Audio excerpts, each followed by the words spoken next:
Hey guys, I'm still kind of shaking. We've hit 10,000 subscribers on my YouTube channel. This is crazy, and I wanted to make a special video for this special milestone. When I have started this channel last May, I didn't expect this channel to grow so fast and so steadily. And back then, I didn't know what I was doing. I was just kind of following my passion towards cars and driving. So around this time of the year, in 2024, I was deeply into researching cars, watching car reviews, and I was talking about it constantly with my friends, family members, with my partner. Whenever I was driving somewhere or whenever I was in the car with someone, I was constantly making comments about other people's driving. And at that moment, I knew I had a deep passion within me, and I wanted to express myself creatively. Ever since middle school, I had this itch to create something, talk about something very passionately, and maybe educate people on some topic. But I always felt like I wasn't confident enough, and to be honest, I was afraid of judgment and failing. But here we are, 1 year later, with 10,000 subscribers and a great community. So in this video, I wanted to talk about 7 things I've learned while I was growing this YouTube channel. And for my regular viewers, this is going to be a great surprise at the end of the video with some exciting news, so stick around for that. Let's get right into it. And the first lesson I've learned is that passion beats talent. If you like watching YouTube videos, you probably know that there are huge YouTubers with big teams that create really great content. And to be honest, in my opinion, I don't think you have to have this sophisticated setup for creating your videos to be somewhat successful on YouTube. And I've grown to understand that because I was watching guys like Dr. Mura, who is basically filming all of his videos on an iPhone camera still, and he has 5 million subscribers. I've been watching the Topher, who is filming also POV videos like this behind the wheel, reviewing different cars, using the same setup as I do, which costs less than $1,000 US. And because he's so passionate and honest, and people like to listen to him, he's pretty much very successful on YouTube. He's close to 1 million subscribers. I already told you how did I know that I was so passionate about cars beyond the limit. And at the same time, since I didn't have enough friends around me that were as passionate about cars or driving as me, I was constantly talking about all of this stuff with my girlfriend. And she got sick of it so much. And one day she just came to me and told me, "I'm so sick of you talking about cars and driving all the time with me. Please create a YouTube channel and find the people who are as passionate as you, who are gonna be willing to listen to you." And that's what I did. And I'm so thankful to her that she pushed me towards this decision. It was one of the best decisions I made in my life. And she was right. I found at least 10,000 people who think in a similar way as I am towards cars and driving. But only having a passion is not enough on YouTube to grow consistently. And that brings us perfectly to our second lesson, which is trying different things to find your format. Some people on YouTube like to call this a niche. I think this term is overused, but if we talk in YouTube terms, you gotta find your niche. But to find it, you gotta just try different styles. My first videos were not in this POV format, obviously, and they were talking head videos. I was trying to talk about industry, different cars you can buy, or making financial smart decisions around cars. And of course, one of the reasons was that I didn't have my own car at that moment. Later, I started doing some car reviews on the cars I rented on Turo, or my own car, which I'm driving right now, and it got some traction as well. But then one time I decided to do a POV video like this and talk about how to drive confidently on the highway.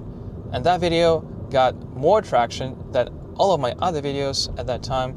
And from that moment, I started making more videos like this, and 2 of them got around 300,000 views on YouTube, which is insane. So I understood right away that this format works for me and my viewers, and they enjoy it. But again, it took me some time, maybe half a year and a handful of videos to come to this place. But I knew if I spent more time and filmed enough videos, I'll find the things that will stick with me and my audience. And it worked. And I think it's a great segue to our third lesson, which is optimizing your workflow or video production. And by the way, I feel like all of these lessons I'm talking about right now are kind of applicable not only for YouTube, but to real life as well. So we can interpret those in different scenarios. So as soon as I found the niche for my channel, it was a lot easier to develop the right workflow that will be not time consuming to edit, to film, and actually fun for me to make. And I would spend more time to be actually creative and think of better ideas and better topics for my videos. And I remember that my first 5 to 10 videos were talking heads, and to make it more engaging, I was trying to do lots of tricky editing, which took lots of time. And the great thing about this POV format is that I don't need to do some fancy editing to make this video engaging. What people like is great Vancouver nature, beautiful roads, and the clean interior of my car. And I find comments about this all the time on my videos. So since my workflow became much more efficient and quicker, I was able to be more consistent on YouTube. And this brings us perfectly to our next lesson, which is consistency is key. And of course, consistency is overused in our modern world, especially when talking about growing on YouTube. But my point is a little bit different. Consistency comes from simplicity. Since I simplified my workflow to create videos for you guys, it was much easier to stay consistent all the time. I set a goal for myself to create at least 1 video per week or 2 videos in 10 days. And I try not to skip this schedule all the time, but sometimes life gets in the way and I'm not able to do that. But most of the time, I try to stick to this schedule. And it was incredibly crucial for me to find this optimized workflow because I work a 9 to 5 day job. So I'm not working on this YouTube channel full time. I only have spare time on weekdays, evenings, or weekends. So in order to stay consistent and release at least 1 video a week, I had to find a way to make it sustainable. And I think this consistency was one of the major factors why my channel grew to 10,000 subscribers in a year. And sometimes, if you do one thing over and over again, like creating videos on YouTube, you think you might get overwhelmed. And here is where the next lesson comes. YouTube is a long game. And in order to enjoy making videos on YouTube and stay consistent, you have to understand that and enjoy this game. I think it was easier for me to enjoy the YouTube game because I liked other long games. For example, I enjoy running as well. And I try to run at least 2 half marathons a year. But becoming better at running sucks because it's a long game. You cannot become a decent runner in 2 weeks. You have to spend half a year, maybe a year, to grow your pace and become better at running. And the great saying comes from running as well. It's not a sprint, it's a marathon. So in order to be consistent on YouTube, you have to enjoy the journey. Yes, it's cool to think about having lots of subscribers on YouTube, getting great sponsorships, and earning good money on YouTube. But in order to get there, you have to spend lots of time grinding. And I feel like YouTube is also similar to long-term investing. Just like in investing, you have to appreciate the delayed gratification effect. You have to appreciate the compounding effects. Compounding effect works the same for YouTube as it works for long-term investment. If you think about it, when you are randomly searching for a video on YouTube or you're going through your homepage, you are looking onto the view count. You are also looking at the sub count for a particular channel. So there's a better chance you're going to watch a video with lots of views or from a YouTuber with lots of subscribers because you will trust this video more than videos with less views and less subscribers on a channel. So the bigger your channel becomes and the bigger number your average views per video become, you're going to be able to attract more people and more people. The next lesson I wanted to discuss is stay in the information bubble about your topic. This helped me immensely with coming up with topics for my videos and new, fresh ideas. I try to watch car-related or driving-related videos every day from big YouTubers, from small YouTubers, from medium YouTubers to gain more info. I also love to watch videos for content creators, from channels who give advice on how to grow your channel better. and constantly absorbing this information, not only from YouTube, but from books and podcasts, it is much easier for you later to come up with great ideas. It works like magic, to be honest, when you're constantly surrounded by this information, because you don't even spend lots of time thinking about what's the next video idea I need to do, or what should be the potential title for the video or thumbnail. And to be honest, I probably watch all of these videos anyways because these topics are very, very interesting. And I think they work great in combination with each other. So it's time for us to discuss the last lesson I've learned, which is if you are passionate about something, really passionate about something, do something with it. This is one of the main lessons from this video. And let me talk about some personal story of mine. When I was in middle school, I was crazy about soccer. I would watch all of the games, I would play soccer every day, and I was dreaming to become a soccer player. But I grew up in Kazakhstan, where it is very hard to become a successful soccer player.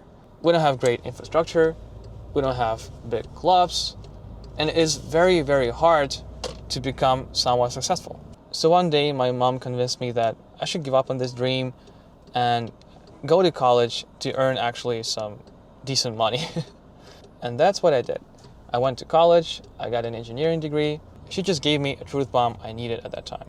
But when that happened, I promised to myself that if I was deeply passionate about something else in my life, I would give it a shot. I would try to do something with it, and it wouldn't matter what it would be. So a couple years ago, when I was deeply passionate about cars and driving, I made a promise to myself again. I want to do something with it. And I started this YouTube channel, which changed my life entirely. And since I got 1,000 subscribers, I earned some money from doing this. But to be honest, I would still do it for free because it's just fun and I would do it anyways. And if you are truly passionate about something, it doesn't have to be a YouTube channel. Maybe you want to start a blog. Maybe you want to open a business related to your topic that you like the most. Maybe you want to become a tutor or a teacher or an instructor. It doesn't matter. Passion is what makes us feel alive and make our lives much more fulfilling. So if you're passionate about something, please do something with it. If you're new to my channel, I hope you gained some value from this video. And if you are my regular viewer, please stick around. I want to share some exciting news with you. So first of all, when I was thinking about this channel and how sponsorship will work on this channel, I promised to myself that I would only do sponsorship deals with companies that I trust, with companies that I have already purchased products from and enjoy them. So I have a couple of sponsorship deals coming up with the brands I actually like and admire. Sometimes I cannot believe we got to this stage, but here we are. And the second great news is that I have agreed with a couple of manufacturers to start reviewing cars for them, which is awesome and was one of the main goals of this channel when I started it. I'm so excited not only helping you guys with your driving, but also with car buying advice. So from now on, you can expect new car reviews weekly on my channel. So again, thank you so much to all of you who helped me get to this place of becoming a 10,000 subscriber YouTuber. And as always, stay safe out there, keep enjoying the drive, and I'll see you in the next one. Bye.